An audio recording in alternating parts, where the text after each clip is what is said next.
এক বৃদ্ধা শহর ছেড়ে পালিয়ে যাচ্ছেন, কিন্তু কেন?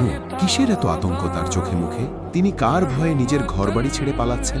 রাস্তায় এক অপরিচিত যুবক তাকে সাহায্য করতে এগিয়ে এলেন এবং বৃদ্ধার ভারী বোঝাটি হাসি মুখে নিজের কাঁধে তুলে নিলেন।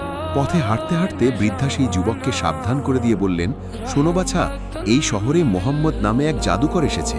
তার কথা শুনলে মানুষ পাগল হয়ে যায়। তুমি তার থেকে দূরে থেকো। বৃদ্ধা জানতেনই না যার কাঁধে নিজের বোঝাটি তুলে দিয়েছেন তিনিই সেই দয়ালু নবী মোহাম্মদ সাল্লাল্লাহু আলাইহি ওয়াসাল্লাম। গন্তব্যে পৌঁছে বৃদ্ধা যখন যুবকের পরিচয় জানতে চাইলেন, যুবক শান্ত কণ্ঠে মৃদু হেসে বললেন, মা, আমি সেই মোহাম্মদ, যার ভয়ে আপনি শহর ছেড়ে পালাচ্ছেন। বৃদ্ধা স্তম্ভিত হয়ে গেলেন। মুহূর্তেই তার সব ভয় শ্রদ্ধায় পরিণত হল। ইসলামিক সুন্দর সুন্দর গল্পের জগতে আপনাকে স্বাগত। নিয়মিত এমন ভিডিও পেতে আমাদের মনের কথা পরিবারের সদস্য হয়ে যান। সাবস্ক্রাইব করুন, ভিডিওটি শেয়ার করে ছড়িয়ে দিন সবার মাঝে। আসসালামু আলাইকুম।